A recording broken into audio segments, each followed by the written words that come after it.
Olá pessoal, tudo bem? No vídeo de hoje, nós vamos falar um pouco sobre introdução à gestão do capital de giro. O capital de giro são os recursos que uma organização ela utiliza no curto prazo para operar eh, a sua vocação principal.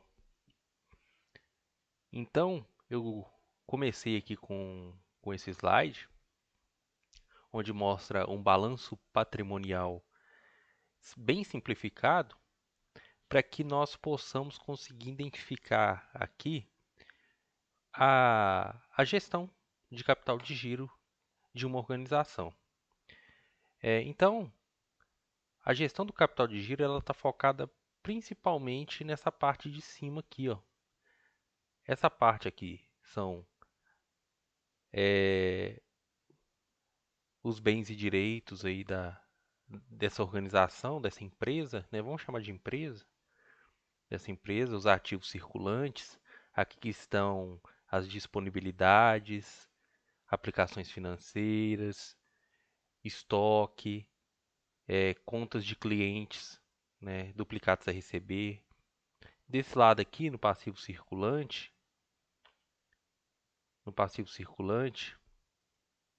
voltando, no passivo circulante, nós temos fornecedores, salários a pagar, impostos a pagar, empréstimos de curto prazo.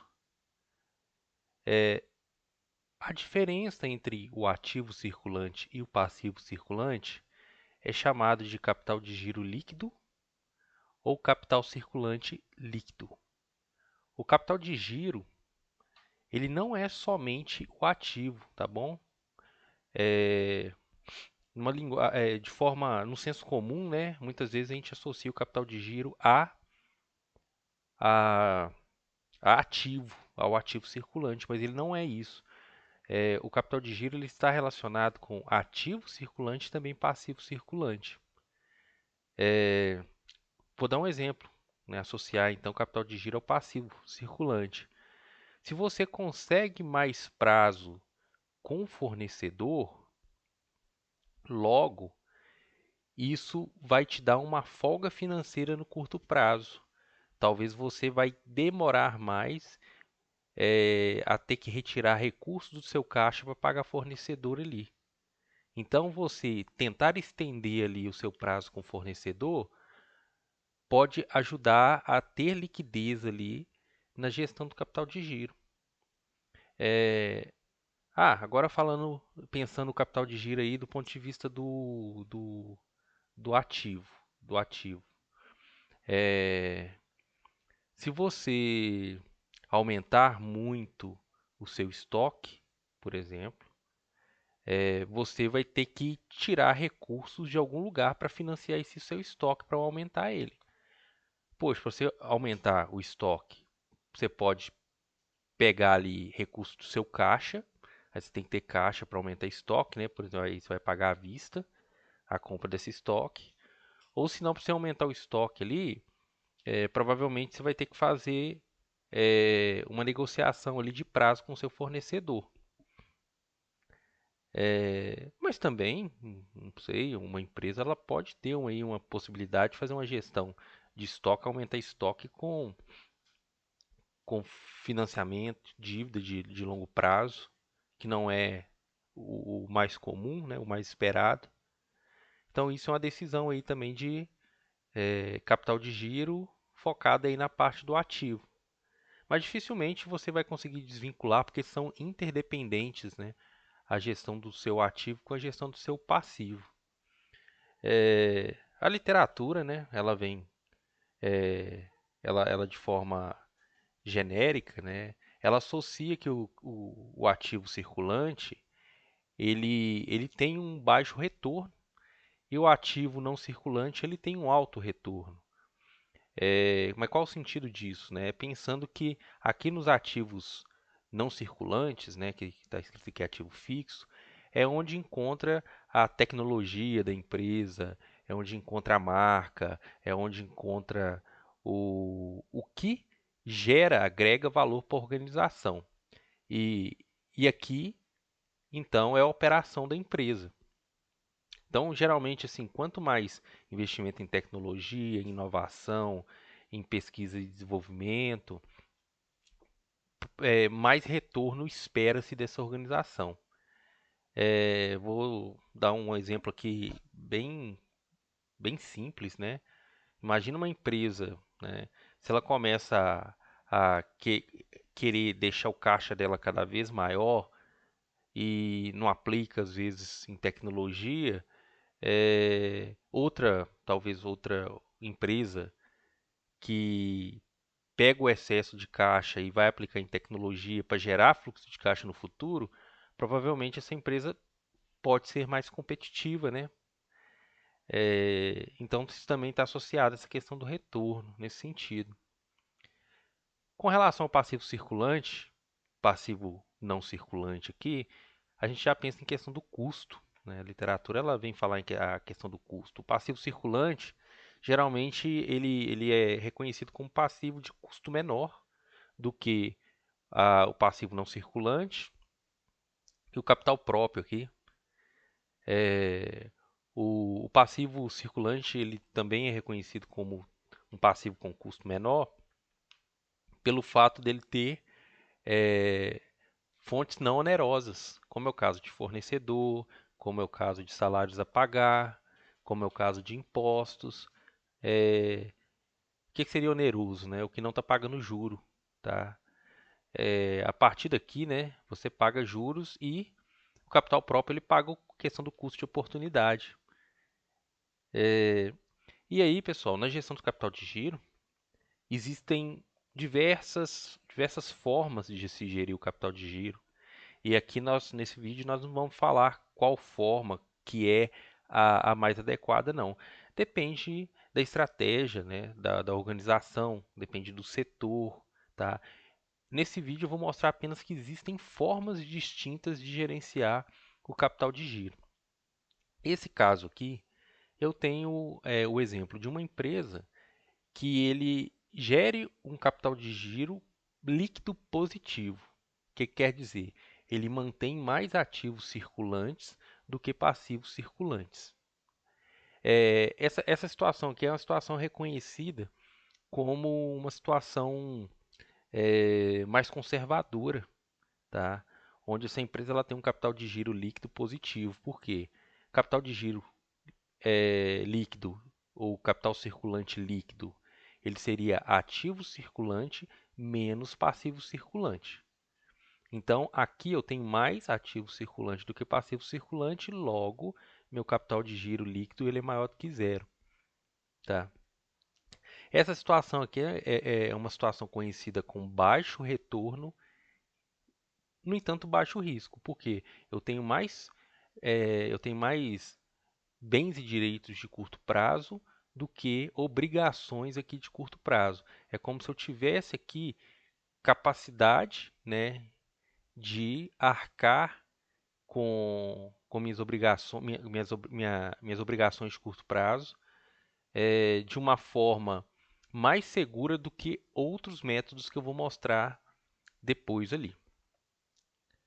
Aqui eu tenho uma situação oposta não, diferente daquela situação anterior que eu mostrei. Nesse caso aqui, eu tenho uma gestão de capital de giro líquido negativo, onde eu tenho mais passivo circulante do que ativo circulante. Logo, meu capital de giro líquido, ou meu capital circulante líquido, ele é menor que zero. Ativo circulante menos passivo circulante, nesse caso aqui ele será menor do que zero.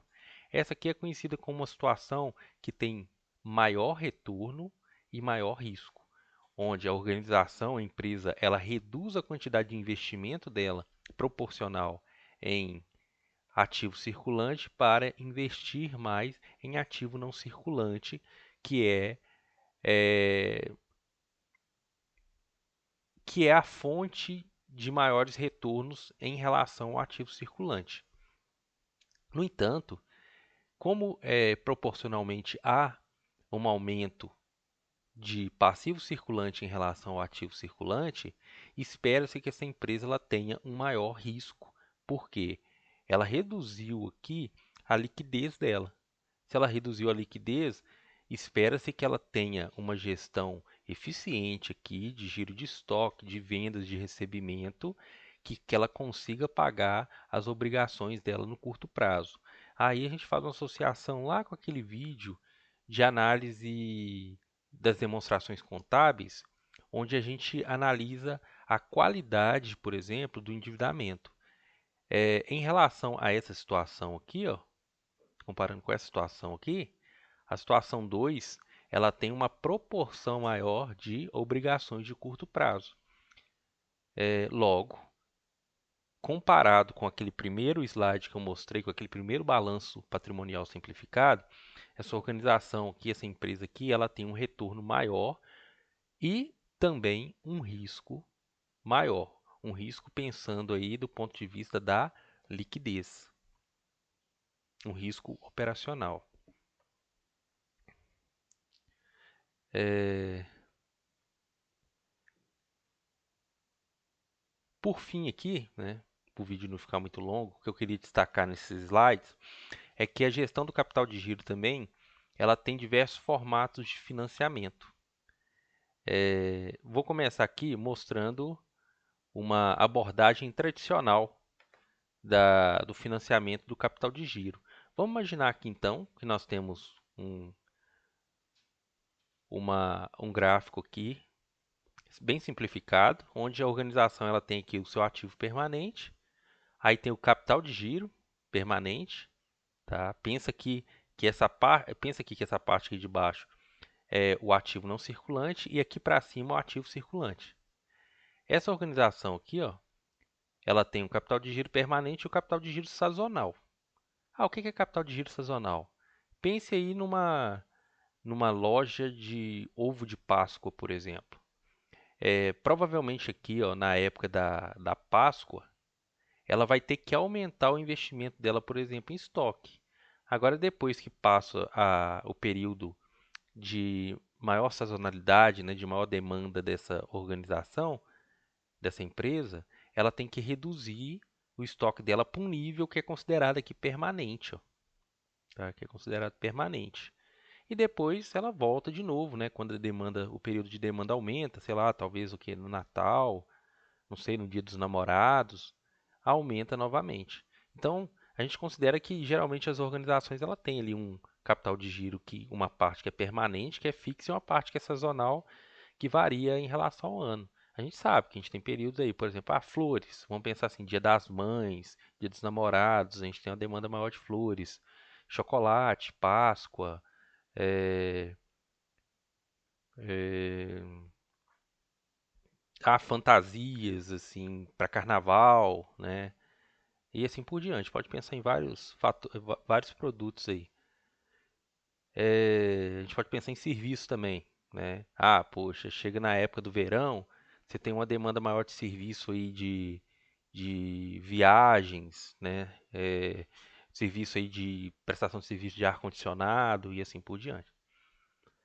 Aqui nesse caso aqui, numa abordagem tradicional, a gente pensa que é, essa organização aqui, ela faz o financiamento do capital de giro dela sazonal com recursos de curto prazo e o que é permanente, tanto de ativo não circulante quanto de capital circulante ou capital de giro permanente, ela faz com financiamento de longo prazo.